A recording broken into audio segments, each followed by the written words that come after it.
Mateus capítulo 1, verso 1.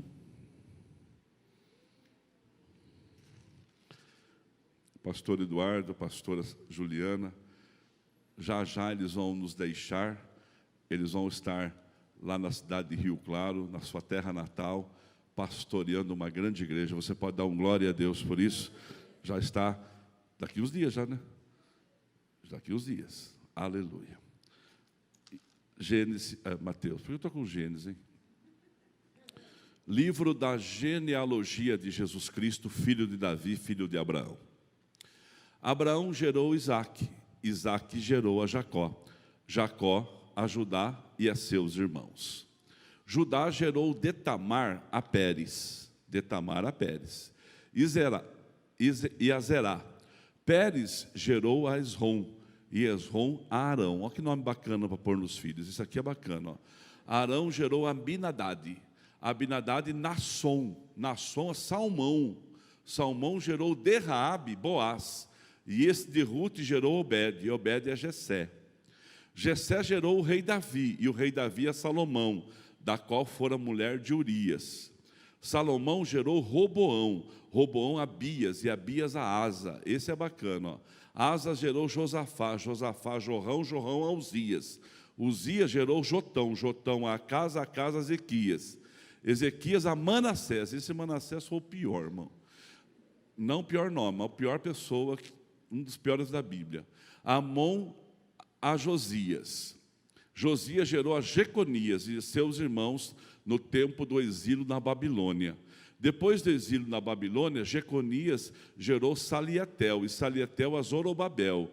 Zorobabel gerou Abiúde, e Abiúde a Eliaquim. Eliaquim a Azor.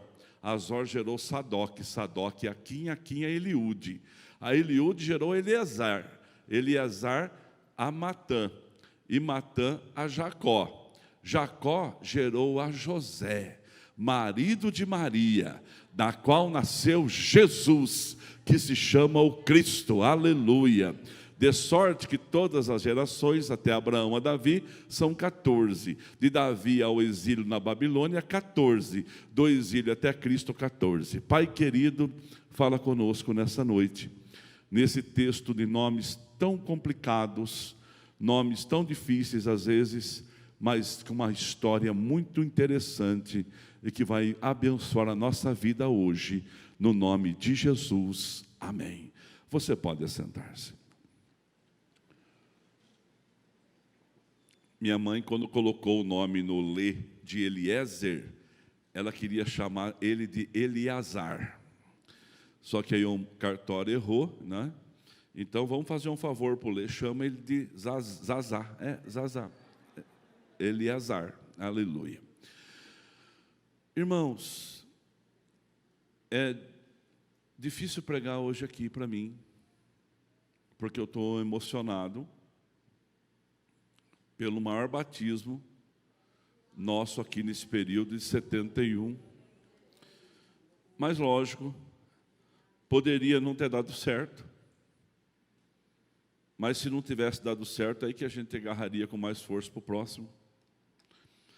Agora a gente já sabe o caminho, então nós podemos repetir festa nas águas, cada 3, 4 meses, e crescendo, com estrutura, base, com ensino, para que as pessoas que batizam possam ser fortalecidas na sua fé, possam ser enquadradas dentro dos princípios da palavra de Deus e ter a sua vida realmente transformada.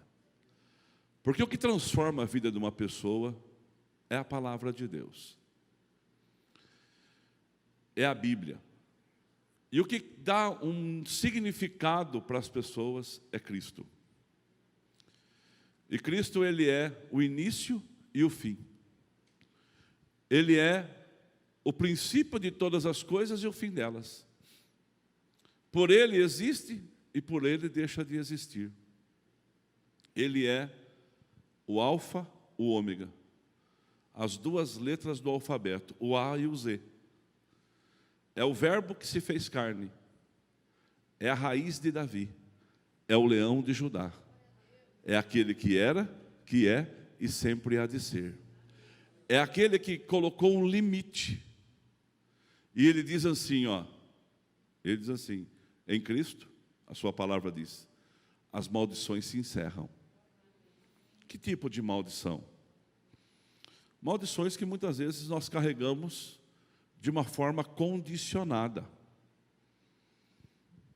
Condicionada, a gente se acostuma. A gente acaba fazendo com que ela viva junto com a gente. Tem gente aqui, que está com dor de dente, já faz, não começou a doer hoje não, ou aí na sua casa, já está doendo esse dente já faz uns 2, 3 anos, e você acostumou com a dor. E quando dói, você muda de lado de mastigação. A gente acostuma. A gente acostuma com coisa boa e com coisa ruim. A gente costuma acordar de manhã e ter pão com manteiga, e quando tem, dá graças a Deus. E também acostuma ter uma mesa farta e dá graças a Deus. E parece que aquela mesa farta é um costumaz na casa de todo mundo, e não é. É na sua, graças a Deus. Então o homem tem a facilidade de se ambientar, de se reinventar e de se acostumar. Mas nós não podemos nos ser condicionados. Uma pessoa condicionada, ela vai usufruir pouco daquilo que Deus tem debaixo desse céu para todo crente. Ele vai usufruir pouco. Ele não vai tirar o proveito total daquilo que Deus tem para a nossa vida. Não vai, não vai. E aqui nesse texto que nós estamos lendo, fala da genealogia de Cristo. Por que as pessoas se comportam como comportam? Por que será? Por que as pessoas são como são? Por que as pessoas são como elas são? E por que as pessoas se comportam como elas se comportam? Com as suas manias, esquisitice, comportamento estranho. Fala que nós brasileiros temos comportamento estranho, que a NASA tem que vir estudar a gente. Quem já ouviu falar disso? Mas será que só nós, brasileiros? Tem irmãos aqui que se não passar manteiga dos dois lados do pão, não come o pão. Tem irmãos aqui que tem a mania de colocar o arroz embaixo e o feijão por cima. Cadê eles? E outros colocam o feijão embaixo e o arroz em cima. O que muda? Você não vai misturar? Você não vai misturar, entendeu? Por isso que nos restaurantes o feijão vem por baixo na marmitex e o arroz por cima. Por quê? Para umedecer o arroz que está em cima. Pronto. Mas são manias. Eu estava lá em casa, olha como começa de pequeno. Ontem eu tive um dia bem corrido, mas deu tempo de eu sair do rádio e passar a tomar um café em casa. E aí o Benício estava lá, filho da Marcela e do Felipe. Não tem 3 anos ainda. E ele veio na mesa para tomar um café, ou pegar um pedaço de bolo, e tinha um bolo novinho lá, que tinha acabado de comprar na padaria, e eu cortei o bolo, porque quando eu era pequeno, eu desenhava na lata de margarina. Quem fazia isso também aqui? Fazia isso? Fazia olho, boquinha, aquelas coisas bobas lá. E aí eu cortei o bolo assim, e dei para ele comer. Ele pegou o pedaço de bolo, Alan, em vez de ele comer, ele colocou de novo no buraquinho do bolo. E ainda fez assim com a mão,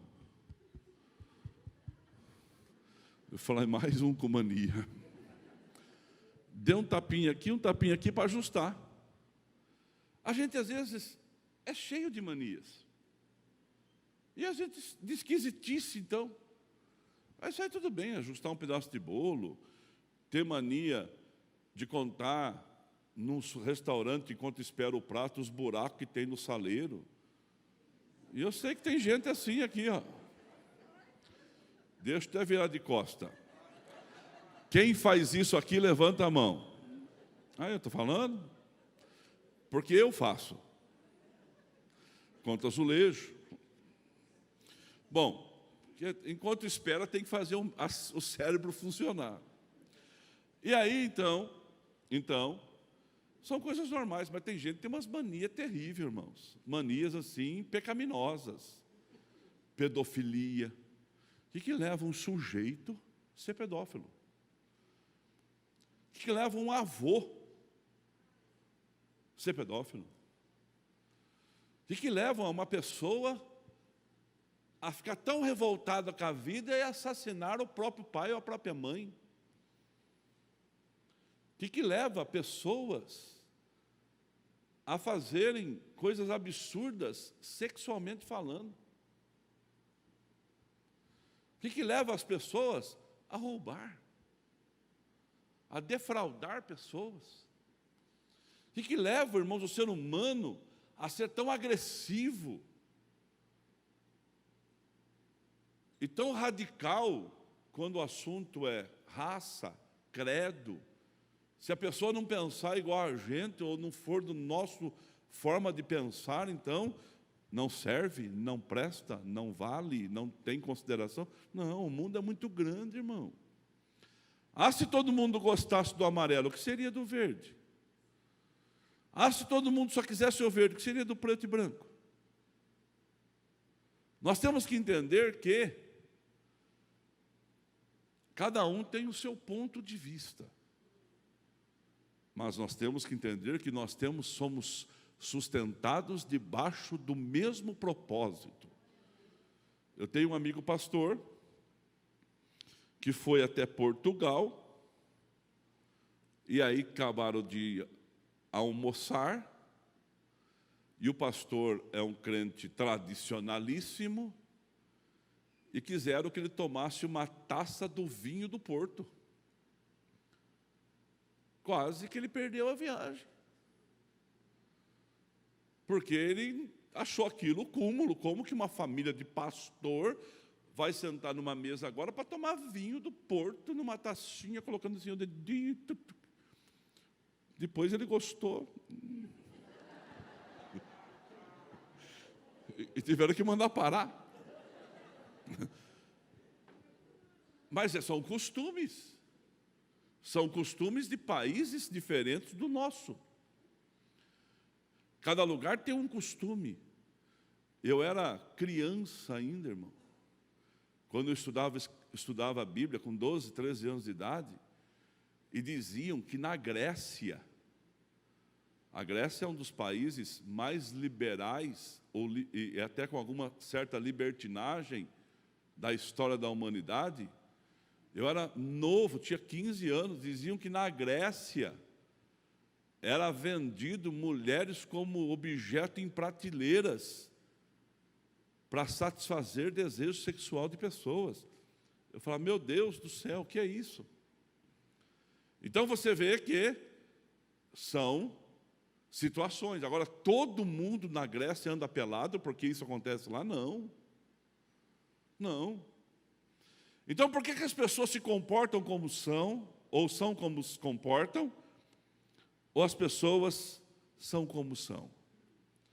E aí tentam explicar isso com 3 teorias mais respeitadas. Está aqui o Xangai. Tem mais algum psicólogo aqui na igreja agora?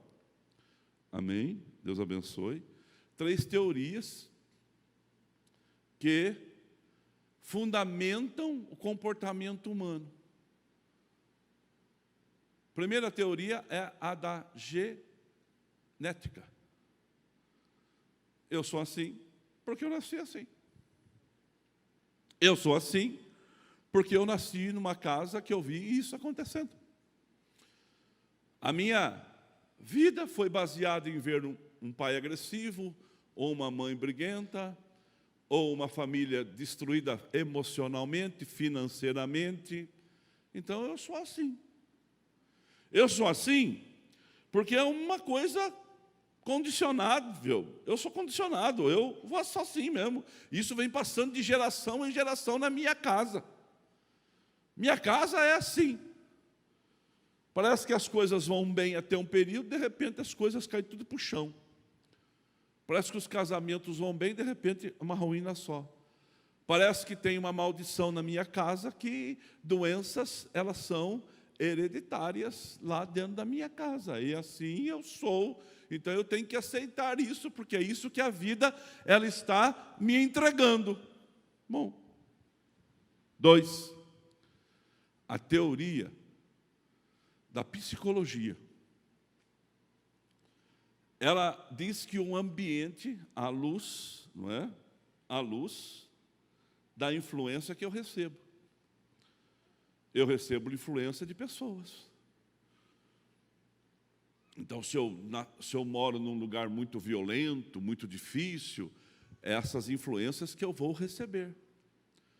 Se eu moro num lugar de pessoas de uma classe social ou financeira melhor, é isso que eu vou receber. Irmãos, eu nasci no bairro do Estádio, na Rua de Terra, e muitos daqui também. Muitos daqui nasceram em casas de parede de meia com pessoas que viviam na violência. Muitos aqui nasceram em situações e moraram em lugares de pessoas más, e nem por isso se corrompeu. E muitas pessoas moram em lugares maravilhosos e têm uma índole má. Então, a teoria é teoria. O que é uma teoria? A pessoa estuda. Ela não pode provar, ela teoriza. Uma teoria. Eu sou fruto de uma família, eu sou fruto de um lugar que eu vivo, e a teoria da sociologia, que diz que é a falta de educação, escola, comida e, tem mais um aqui, e saneamento básico e trabalho são coisas que fazem com que o homem se perca nos seus emocionais. Por isso que a sociologia, desenvolvida por Karl Marx, ele ensina que todo mundo devia ter direitos iguais, de escola, saneamento, trabalho, comida e educação. Então, vamos nivelar todo mundo, porque é isto que faz com que um indivíduo pratique essas coisas desarranjadas na sociedade. Irmãos, é lógico que uma pessoa que mora num lugar que o saneamento é céu aberto, que não tem um prato de comida na mesa, que não tem o primário, ela tem um pouco mais de dificuldade do que uma pessoa que tem um banquete todo dia, mora numa capital, mora numa grande cidade como Piracicaba e tem ao seu dispor condições de ter uma vida melhor. Lógico. Só que a gente vê muita gente vindo de comunidades e sendo grandes, e muita gente vindo de lugares bons e sendo ninguém, e vice-versa. E vice-versa. Porque não é o fruto familiar apenas que determina quem eu vou ser, porque senão é muito fácil, eu escondo, eu sou assim porque aconteceu comigo no passado. Eu faço isso porque eu tenho que aceitar, é a minha sina, é o meu karma, é o meu destino. Calma aí, vamos para a cruz, vamos para o Evangelho, vamos para a Bíblia. Hoje de manhã, o Alexandre Zídio, ele contou um testemunho aqui, que quando ele tinha 14 anos, a família dele recebia demônios, guias, espíritos. Ela recebia dentro da sua casa e trabalhavam, conversavam com espíritos do lado B, do lado A, e ele ficava com medo. E a família deles era miseravelmente miserável. E aí o que aconteceu? Ele percebeu que o único nome que aquelas pessoas que frequentavam aquela casa dele, da família dele, respeitava, era o nome de Jesus. Ele falou assim, eu vou buscar Jesus. Eu vou buscar Jesus, ouvir aonde se prega Jesus e vou buscar Jesus. E aí ele tomou a decisão com 14 anos de ir buscar Jesus para a vida dele, porque ele não queria aquilo para a vida dele. E aí quando ele tomou a decisão, uma pessoa incorporada olhou para ele e disse assim: você não vai ser ninguém na sua vida. A sua vida não vai dar certo. Você vai estar debaixo de maldição. E ele entregou a vida dele para Jesus. E a maldição foi quebrada, o laço do passarinheiro quebrou e ele está livre. Você pode dar um glória a Deus? Levanta a sua mão para o céu e fala assim: o laço do passarinheiro quebrou e eu estou livre. Irmãos, é lógico, todos têm suas verdades, as 3 teorias têm suas verdades. Todo mundo sabe, tal pai, tal filho. O meio que eu vivo causa influência na minha vida. Se faltar coisas, dependendo da pessoa, ela acaba reagindo de um jeito. Dependendo da necessidade, tem pessoas que ficam preocupadas demais, ansiosas demais e fazem até besteira. Mas é possível. E a gente vê todos os dias também gente quebrando o padrão nessas 3 teorias.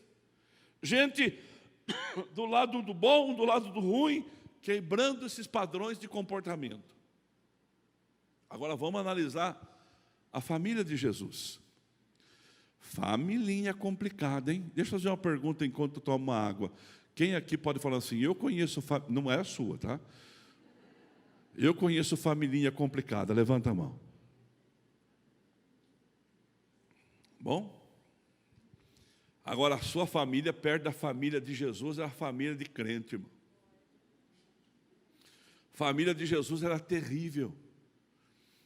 A árvore genealógica de Cristo mostra que difícil era essa família. Olha só, tem até nome de santo. Olha o nome dos santos da família de Jesus: Santa Tamar, São Judas, Santa Raabe, São Davi, Salomão, Santa Ruth, Santa Betseba, Santo Urias, Jorão, Manassés. Irmãos, eles são alguma coisa, mas santo de jeito nenhum. São terríveis alguns deles.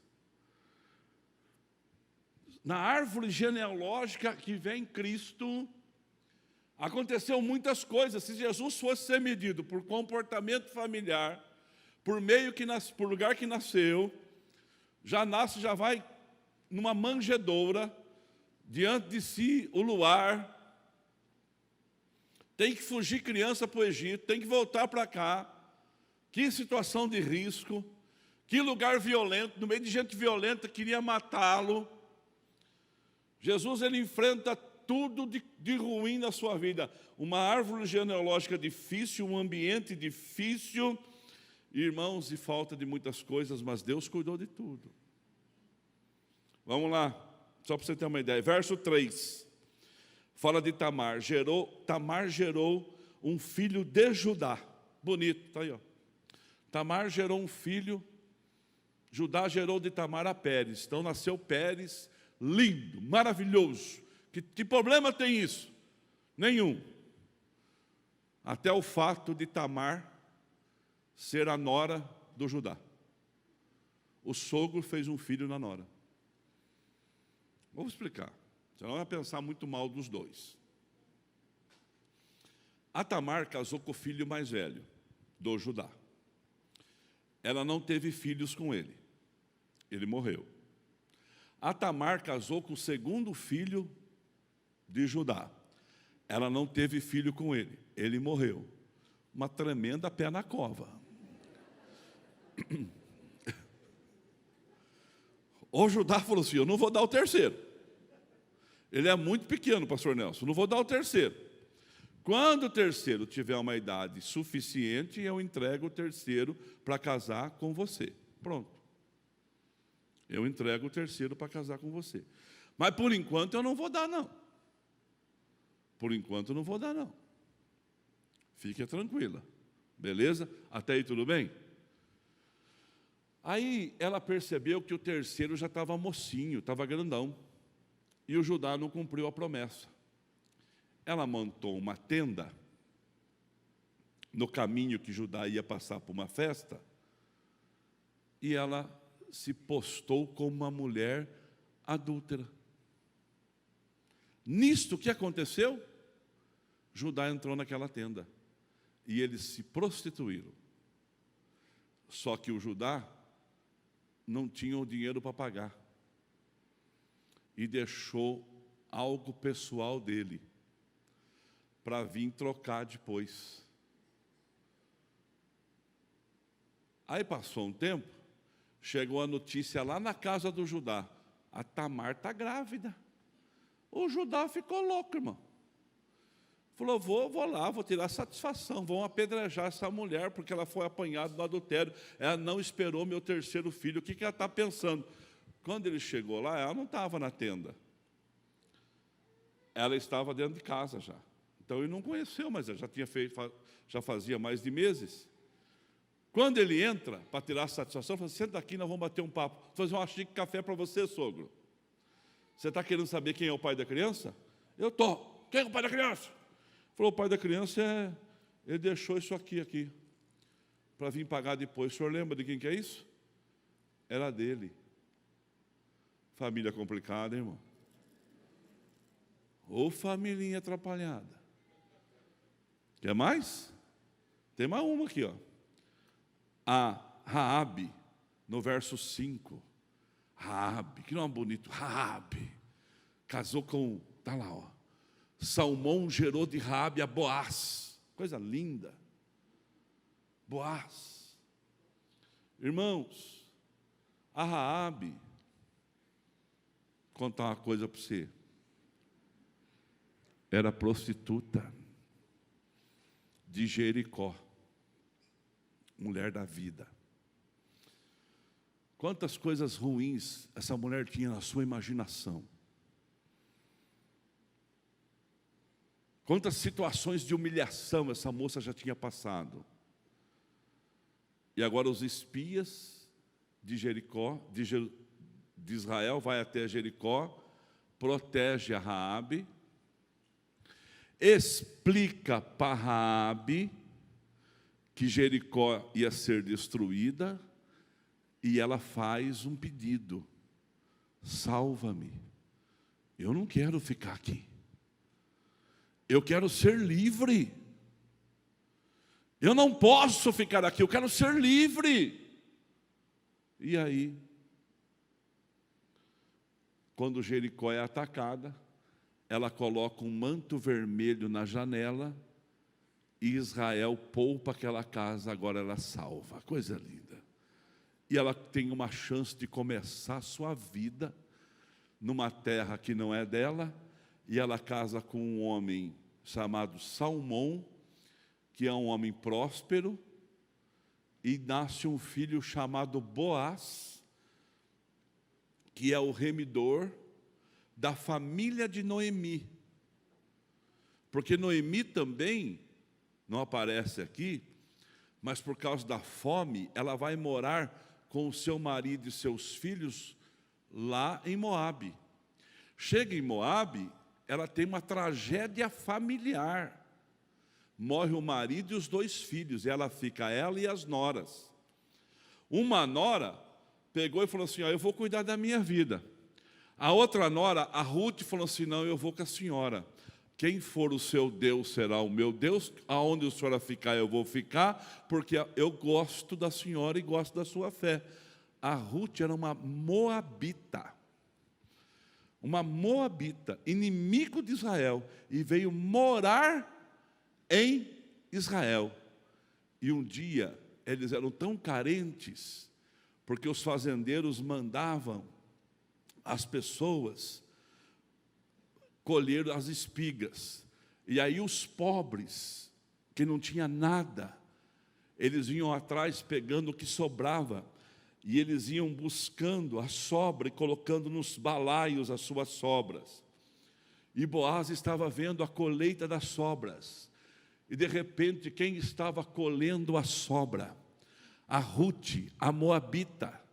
E ela passou, o Boaz falou assim: nossa, Quem que é esta aí? Tirou o óculos, olhou e falou assim, qual é o nome dela? Aí, sabe o que aconteceu, igreja? Se apaixonou por Ruth. Se apaixonou pela Ruth. E aí, apaixonado que ele estava pela Ruth, ele foi descobrir, essa aí é a parenta de Noemi, a nora de Noemi, que veio com ela para cá, e ela está aqui atrás do remidor, aquele que é da família da Noemi, que vai tomá-la em casamento. Sabe quem era o dono para tomar ela em casamento? O Boaz. Parece novela mexicana. Irmãos, são essas pessoas que estão na família, na genealogia de Cristo. Quer piorar? Davi. Eu sou apaixonado por Davi, mas Davi, irmãos, ele tem uns altos e baixos terríveis. Jesus é a raiz de Davi. Ele tem a raiz terrena, que é a linhagem, sentou no trono de Davi, e tem a linhagem celestial, aquilo que ele é, eterno. Davi, irmãos, conhece Betseba? Já ouviu falar dela? Foi tomar banho, irmão, no quintal da casa dela, debaixo da janela do rei. E o Davi foi passear nas varandas do palácio.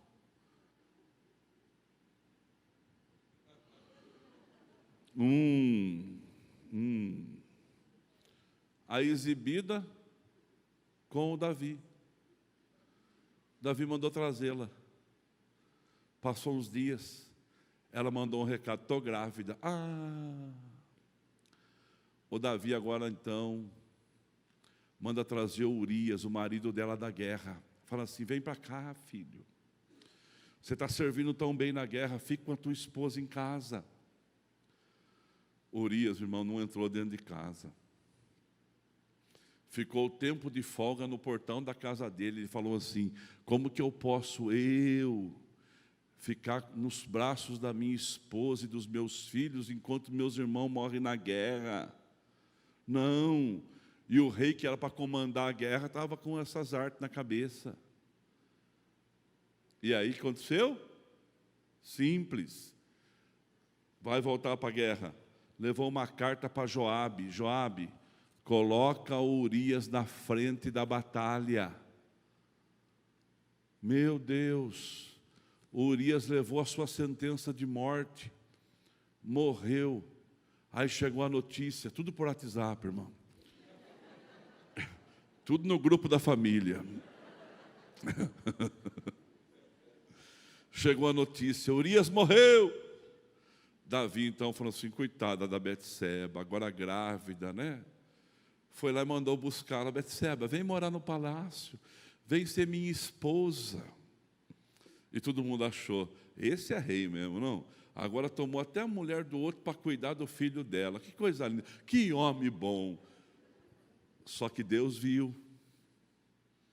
Deus viu, e Deus queria trabalhar com Davi. Irmãos, a gente leva para a nossa vida coisas do passado que a gente tem que trabalhar, mas elas não podem nos condicionar. Não pode te prender para o resto da vida, não. E eu já vou para terminar. Natan chega e fala assim, ô Davi, tudo bem, meu rei? Tudo bem. Eu vou contar uma história para você, rei, e você tira a conclusão. Um homem tinha muitas ovelhas, e o vizinho tinha uma. Aquela ovelhinha do vizinho, ela chegava, ela colocava a cabecinha dela, as crianças do homem passavam a mão na ovelhinha. Aquela ovelhinha era tão carinhosa, dava leite para eles, dava lã para eles. E você acredita que o vizinho, com um monte de ovelha, tomou a ovelha do homem lá? O que tem que fazer com um homem desse? Ele falou assim, o homem desse tem que morrer. Natan parou, levantou os olhos e falou, esse homem é você, olha o que você fez. E contou para ele. Davi falou assim, dá um tempo. E foi lá e buscou a Deus. Irmãos, Davi escreveu o Salmo 51. Lava-me e ficarei limpo. Purifica como um isopo. Me deixa limpo, Senhor. Não afasta de mim a presença do Teu Espírito. Não tire a alegria da salvação. Senhor, eu preciso de renovo na minha vida. Irmãos, Deus restaurou Davi. Está aí, ó, raiz de Davi. Aí tem Salomão, tem Urias, tem Jorão. Irmãos, tem reis aí terríveis. Mas tem um tal de Manassés. Irmão, Manassés. Já viu o cão chupamanga? É o Manassés. O bicho era terrível. O bicho era tão terrível que Manassés, ele oferecia sacrifício humano. Ele consultava as estrelas. Ele queria dirigir a nação de Israel por meio de magias. Deus rejeitou Manassés. Está aqui na genealogia de Jesus. E aí vai indo, e chega aonde?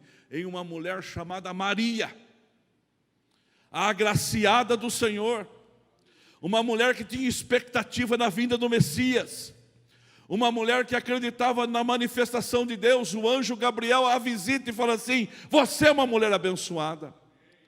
E ela fala assim: por quê? Porque de ti sairá o Messias. Mas quem sou eu para gerar o Messias? Você foi a escolhida. O Espírito do Senhor vai descer sobre você. E o que vai nascer de você será da raiz de Davi. Mas também terá uma raiz celestial. Irmão, Jesus teve que nascer homem para quebrar toda a maldição da minha e da sua vida e de todo mundo. E na família dele colocar um basta em Cristo. Toda maldição hereditária, psicológica, socióloga, ou melhor, qualquer maldição que eu queira colocar um nome, ela foi quebrada. O que você precisa fazer? Vamos fazer um culto para quebrar a maldição? Não, você tem que acreditar nisso. Vai indo, chega a cruz. Mudou. A cruz é o rompedor. A cruz é o divisor das águas. Na cruz a maldição é quebrada. Na cruz a maldição é tirada. Na cruz eu sou nova criatura em Cristo Jesus. O que era velho ficou para trás. E eu posso trazer essas coisas para trabalhar. E eu quero dizer para você nesta noite de domingo, no presencial e no culto da sua casa: no passado você leva coisas para trabalhar, mas não deixe o passado condicionar você. Você foi liberto, e quem é liberto está livre. A maldição foi quebrada, o laço do passarinheiro quebrou, e nós estamos livres. Pastor, a minha família é um caos. Era. Pastor, parece que vai até um certo ponto bom. Tudo bem. Dificuldade todo mundo enfrenta. O homem da carrocinha e do cavalo lá, com mais de 100 anos de empresa, você acha que não quebrou? Você acha que não passou por dificuldade? Você acha que teve dia que não vendeu? Eu sou vendedor, como muitos aqui. O dia que eu menos vendo, ou o dia que eu não vendo nada, o dia seguinte é o dia que eu mais tenho vontade. Porque todo dia, um dia é diferente do outro. Eu não posso permitir que o dia difícil faça com que a minha mente pense que está tudo difícil. Eu não posso permitir que, se a gente passar um período com muitas dificuldades, vai achar então eu vou me condicionar à dificuldade que está acontecendo lá na China. Irmão, nunca fui para a China. Eu não posso permitir que um problema de lá me condicione aqui. Eu não posso permitir que um problema do meu tataravô, bisavô, avô, pai, vai me prendendo. Não posso permitir, porque eu sou livre em Cristo Jesus. Está aqui o Dair, o Tavinho, o Lê e eu e minha mãe. A Marcinha estava no culto das 10h30. Nosso pai foi um bom homem, dos melhores. Mas nosso pai gostava de chegar em casa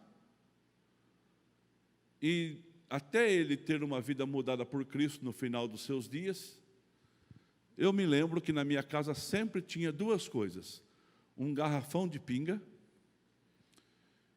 e 1 litro de conhaque. E não podia ser o Dreyer, tinha que ser o presidente. Ele gostava. Então ele chegava do serviço, ele sentava lá no seu cantinho até tomar o banho, até a tata, minha mãe era a tata dele, fazia a comida, e lá ele ficava contando a história do dia e tomando uns golinhos. A branquinha. Foi duro de segurar a Lourdes quando a gente começou a namorar, porque ela queria conhecer o caminho do corote. Calma, fica aqui.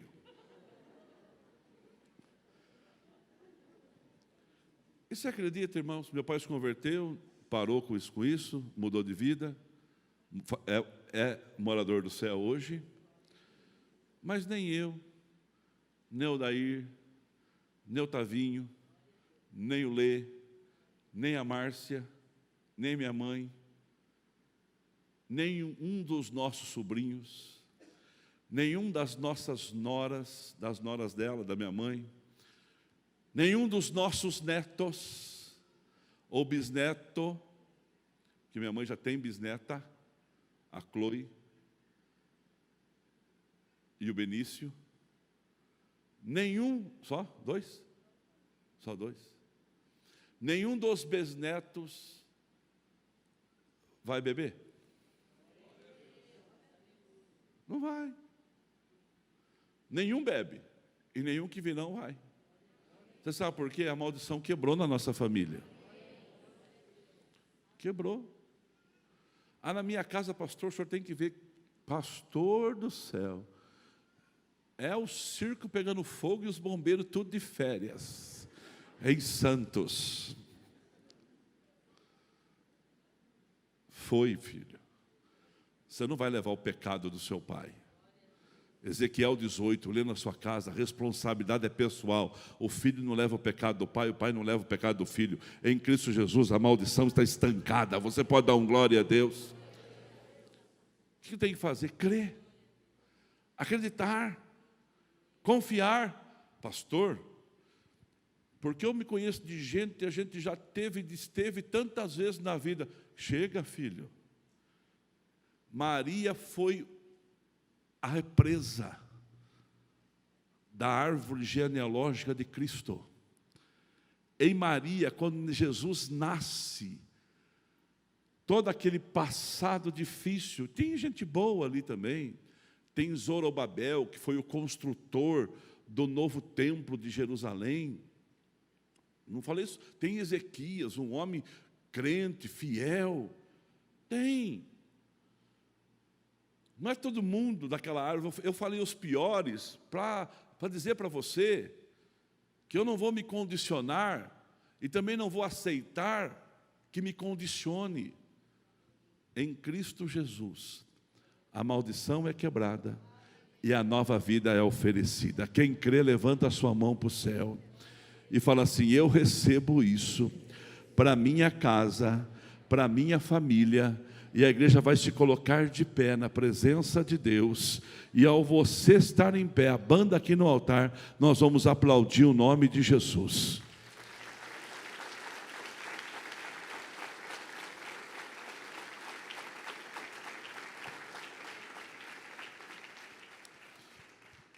Quantos querem quebrar toda a ideia de maldição da sua vida? Levanta a mão. O que você tem que fazer? Crer que Cristo já fez isso por você. Segundo, não deixar que pensamentos assim te prendam mais. Você é livre, filho. Se o Filho vos libertar, verdadeiramente sereis livres. Você é livre. Você nasceu para dar certo. Você é um projeto de Deus para dar certo. Você crê nisso? Cadê o Rafael pastor? Está aqui? Eu acho que o Rafael pastor deve estar lá em si, está lá no culto. Pode deixar ele lá, não tem problema. Está no culto infantil. O Rafael falou para mim hoje aqui, e eu posso contar porque ele disse que eu podia, que ele é um improvável. Ele é o terceiro filho de uma mãe solteira. E quando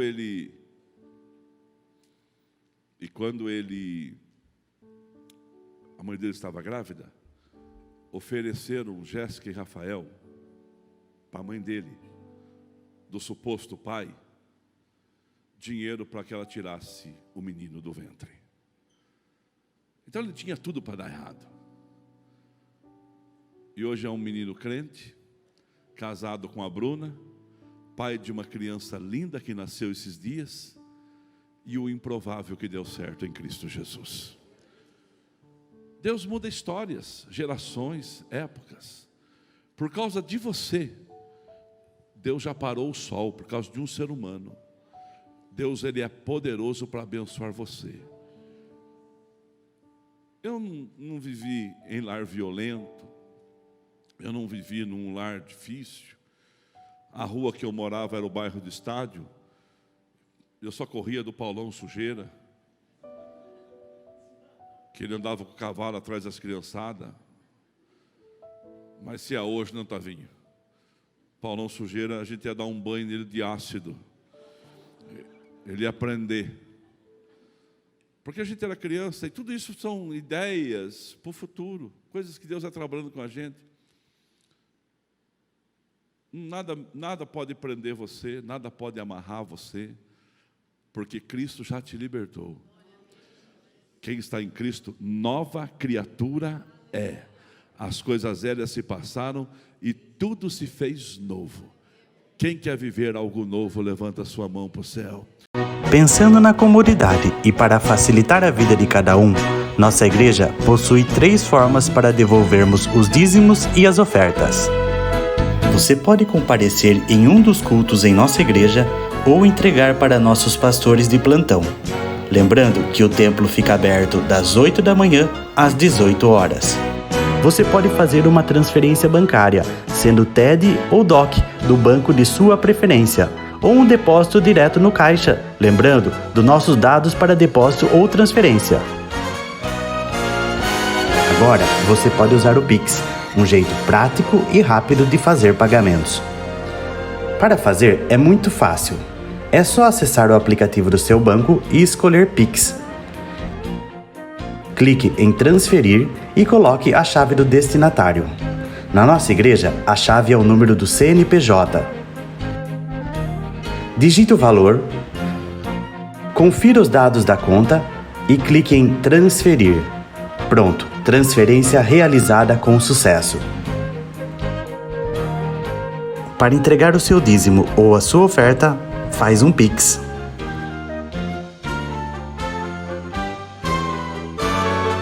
Esta é a nossa igreja.